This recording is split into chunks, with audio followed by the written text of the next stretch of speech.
Hi friends, ಎಲ್ಲರಿಗೂ ನಮಸ್ತೆ. ದುರ್ಗಾ ವಿಶ್ವಲಾಗೆ ನಿಮ್ಮೆಲ್ಲರಿಗೂ ಸ್ವಾಗತ.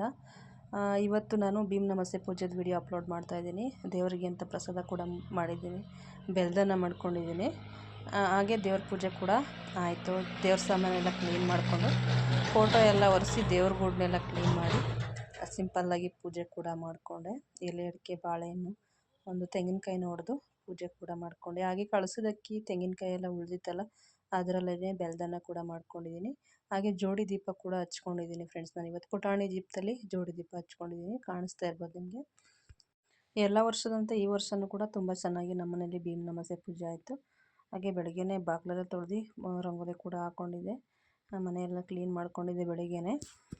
ನಮ್ಮ ರಂಗೋಲಿ ನೋಡಿ ಯಾವ ರೀತಿ ಇದೆ. ತುಳಸಿ ಗಿಡದ ಹತ್ರನೂ ಕೂಡ ರೆಡಿ ಮಾಡ್ಕೊಂಡಿದ್ದೀನಿ. ಈ ಪಾಟ್ಗಳೆಲ್ಲ ಪಕ್ಕದಲ್ಲೇ ಇರೋದ್ರಿಂದ ರಂಗೋಲಿ ಬಿಡೋದಕ್ಕೆ ಜಾಸ್ತಿ ಜಾಗ ಬಿಡಲಿಲ್ಲ. ಹಾಗೆ ಸಂಜೆ ನಾನು ಭೀಮ್ ನಮಸ್ತೆ ಪೂಜೆ ಮಾಡೋದಕ್ಕೆ ನಮ್ಮ ಮನೆಯವ್ರ ಕೆಲಸದಿಂದ ಬಂದಮೇಲೆ ನಾನು ಪೂಜೆ ಮಾಡೋಣ ಅಂತ ರೆಡಿಯಾಗಿದ್ದೀನಿ. ಸೀರೆ ಹಾಕ್ಕೊಂಡು ಸಿಂಪಲಾಗಿ ರೆಡಿಯಾಗಿದ್ದೀನಿ. ಪ್ರತಿ ವರ್ಷ ನಮ್ಮ ಮನೆಯವರೇ ಪೂಜೆ ಮಾಡೋ ಅಂತಿದ್ರು. ಆದರೆ ಈ ವರ್ಷ ನೋಡಿದ್ರೆ ನಮ್ಮ ಮನೆಯವರು ನನಗೇನು ಪೂಜೆ ಮಾಡಬೇಡ, ದೇವರಿಗೆ ಪೂಜೆ ಮಾಡು ಅಂತ ಹೇಳ್ತಾಯಿದ್ರು. ನಾನು ಬಿಡಲಿಲ್ಲ.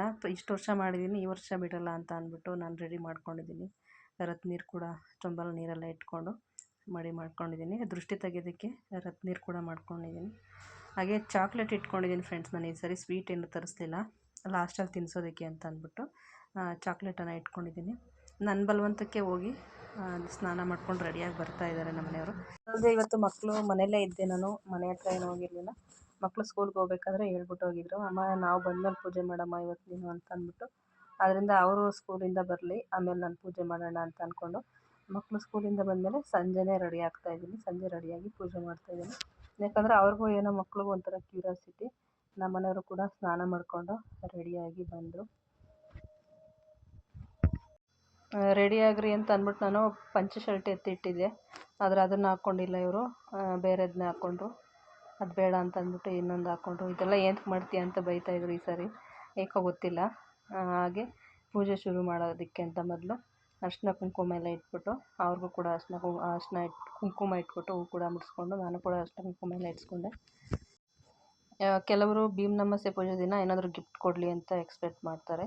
ಆದರೆ ನಾವೇನು ಗಿಫ್ಟನ್ನು ಎಕ್ಸ್ಪೆಕ್ಟ್ ಮಾಡಲ್ಲ. ನಮ್ಮ ಮನೆಯವ್ರು ಪ್ರತಿ ವರ್ಷದಂತೆ 500 ರೂಪಾಯಿ ಇಲ್ಲ 1000 ರೂಪಾಯಿ ಕೊಡ್ತಾರೆ ಅಷ್ಟೇ. ಈ ಸರಿ ಒಂದು 500 ರೂಪಾಯಿ ಕೊಟ್ಟಿದ್ದರು. ಅವ್ರು ದುಡ್ಡು ಕೊಡಲಿ ಅಂತ ನಾವು ಪೂಜೆ ಮಾಡಲ್ಲ. ನಮ್ಮ ಅರಿಶಿನ ಕುಂಕುಮ ಸೌಭಾಗ್ಯಕ್ಕೋಸ್ಕರ ನಾವು ಪೂಜೆ ಮಾಡೋದು. ಹಾಗೆ ನಮ್ಮ ಗಂಡನಿಗೆ ಆಯುಷ್ಯ ಆರೋಗ್ಯ ಚೆನ್ನಾಗಿರಲಿ ಅಂತ ಅಂದ್ಬಿಟ್ಟು ನಾವು ಪೂಜೆ ಮಾಡೋದು ಅಷ್ಟೇ. ಆ ಗಂಡನ ಆಶೀರ್ವಾದ ಪಡೆಯೋದಕ್ಕೋಸ್ಕರ ನಾವು ಭೀಮ್ ನಮಸ್ತೆ ಪೂಜೆನ ಮಾಡೋದು. ಕೆಲವೊಬ್ಬರು ಗಿಫ್ಟನ್ನು ಎಕ್ಸ್ಪೆಕ್ಟ್ ಮಾಡ್ತಾರೆ. ಆ ರೀತಿ ಮಾಡೋದಕ್ಕೆ ಹೋಗಬೇಡಿ. ಅವರ ಶಕ್ತಿ ಅನುಸಾರ ಏನು ಕೊಡ್ತಾರೋ ಅದನ್ನು ಇಸ್ಕೊಳ್ಳಿ. ಪ್ರೀತಿಯಿಂದ ಕೊಟ್ಟರೆ, ಏನು ಕೊಟ್ಟಿಲ್ಲ ಅಂದರೆ ಪರವಾಗಿಲ್ಲ. ಅವರು ಪ್ರೀತಿಯಿಂದ ಆಶೀರ್ವಾದ ಮಾಡಿದ್ರೆ ನಮಗೆ ಅಷ್ಟೇ ಸಾಕು. ಗಂಡಸಿನ ಜೀವನ ಕೂಡ ಪ್ರತಿಯೊಬ್ಬರಿಗೂ ತುಂಬ ಕಷ್ಟ ಇರುತ್ತೆ. ಹೊರಗಡೆ ಹೋಗಿ ದುಡ್ಕೊಂಡು ಬಂದು ಮಕ್ಕಳನ್ನ ನಮ್ಮನ್ನೆಲ್ಲ ಸಾಕಬೇಕು. ಮನೇಲಿರೋರಿಗೆ ನಮ್ಗೆ ಗೊತ್ತಾಗಲ್ಲ ಅಷ್ಟು. ಆಚೆಗಡೆ ಹೋಗಿ ಬಿಸಿಲಲ್ಲಿ ಮಳೆಯಲ್ಲಿ ದುಡಿದು ಬರೋರಿಗೆ ಗೊತ್ತಿರುತ್ತೆ ಅದ್ರ ಬೆಲೆ ಏನು ಅಂತ. ನಾನು ಯಾವತ್ತೂ ಕೇಳಲ್ಲ. ಅವ್ರು ಕೊಟ್ಟರೆ, ಅವರಾಗೆ ಕೊಟ್ಟರೆ ಈಸ್ಕೊತೀನಿ. ಹಾಗೆ ಅರಿಶಿನ ದಾರ ಕೂಡ ಮಾಡ್ಕೊಂಡಿದ್ದೆ, ರಥದ ದಾರ 5 ಎಳೆ ದಾರ ಕೂಡ ಮಾಡ್ಕೊಂಡಿದ್ದೆ. ಹಾಗೆ ಪೂಜೆ ಸ್ಟಾರ್ಟ್ ಮಾಡಿಕೊಂಡೆ ಫ್ರೆಂಡ್ಸ್. ಕಾಲು ತೊಳೆದು ಅರಿಶಿನ ಕುಂಕುಮ ಇಕ್ಕಿ, ಹಾಗೆ ಹೂ ಕೂಡ ಇಟ್ಕೊಂಡು ಎಲೆ ಬಾಳೆಹಣ್ಣು ಕೂಡ ಇಟ್ಕೊಂಡಿದ್ದೀನಿ. ಗಂಧದ ಕಡ್ಡಿಯಿಂದ ಪೂಜೆ ಮಾಡ್ಕೊಂಡಾದ್ಮೇಲೆ ಕರ್ಪೂರದಿಂದನೂ ಕೂಡ ಪೂಜೆ ಮಾಡಿಕೊಂಡು ಲಾಸ್ಟಲ್ಲಿ ದೀಪ ಇಟ್ಕೊಂಡಿದ್ದೀನಿ. ದೃಷ್ಟಿ ತೆಗೆಯೋದಕ್ಕೆ ರತ್ನೀರು ಮಾಡಿಕೊಂಡು ಅರಿಶಿನ ಮತ್ತು ಸುಣ್ಣನ ಹಾಕಿ ನೀರಿಗೆ ಕೆಂಪು ನೀರು ಮಾಡಿಕೊಂಡು ಅದರಲ್ಲೂ ಕೂಡ ದೃಷ್ಟಿ ತಗೊಂಡು ಪೂಜೆ ಮಾಡಿಕೊಂಡೆ. ಪ್ರತಿ ವರ್ಷದಂತೆ ಈ ವರ್ಷವೂ ಕೂಡ ಇದೇ ರೀತಿ ನಮ್ಮ ಮನೆಯಲ್ಲಿ ಭೀಮ್ ನಮಸ್ತೆ ಪೂಜೆ ತುಂಬ ಚೆನ್ನಾಗಾಯಿತು. ಮುಂದಿನ ವರ್ಷ ನಮ್ಮ ಸ್ವಂತ ಮನೆಯಲ್ಲಿ ಪೂಜೆ ಮಾಡೋ ಹಾಗೆ ಆಗುತ್ತೆ. ಹಾಗೆ ನಮ್ಮ ಮನೆಯವರು ಕೂಡ ತುಂಬ ಚೆನ್ನಾಗಿ ಆಶೀರ್ವಾದ ಕೂಡ ಮಾಡಿದ್ರು. ಯಾವಾಗೂ ದೀರ್ಘ ಸುಮಂಗಲಿ ಅಂತಲೇ ಆಶೀರ್ವಾದ ಮಾಡ್ತಾರೆ. ತುಂಬಾ ಖುಷಿಯಾಯಿತು ನಮಗಂತೂ. ನಮ್ಮನೆ ಭೀಮ್ ನಮಸ್ತೆ ಪೂಜೆ ಈ ರೀತಿ ಇತ್ತು ಫ್ರೆಂಡ್ಸ್. ಯಾರಿಗೆಲ್ಲ ವಿಡಿಯೋ ಇಷ್ಟ ಆಯಿತು ಪ್ಲೀಸ್ ಲೈಕ್ ಮಾಡಿ, ಶೇರ್ ಮಾಡಿ. ಯಾರಾದರೂ ಹೊಸಬ್ರು ನೋಡ್ತಾಯಿದ್ರೆ ಸಬ್ಸ್ಕ್ರೈಬ್ ಮಾಡ್ಕೊಳ್ಳಿ. ಹಾಗೆ ಇದೇ ರೀತಿ ನಮ್ಮ ಚಾನಲನ್ನು ಸಪೋರ್ಟ್ ಮಾಡಿ ಅಂತ ಕೇಳ್ಕೊತೀನಿ. ಇನ್ನೂ ಹೆಚ್ಚಿನ ವೀಡಿಯೋಗಳಿಗಾಗಿ ನಮ್ಮ ಚಾನಲ್ ಸಬ್ಸ್ಕ್ರೈಬ್ ಮಾಡ್ಕೊಂಡು ಬೆಲ್ ಬಟನ್ ಕೂಡ ಪ್ರೆಸ್ ಮಾಡಿ.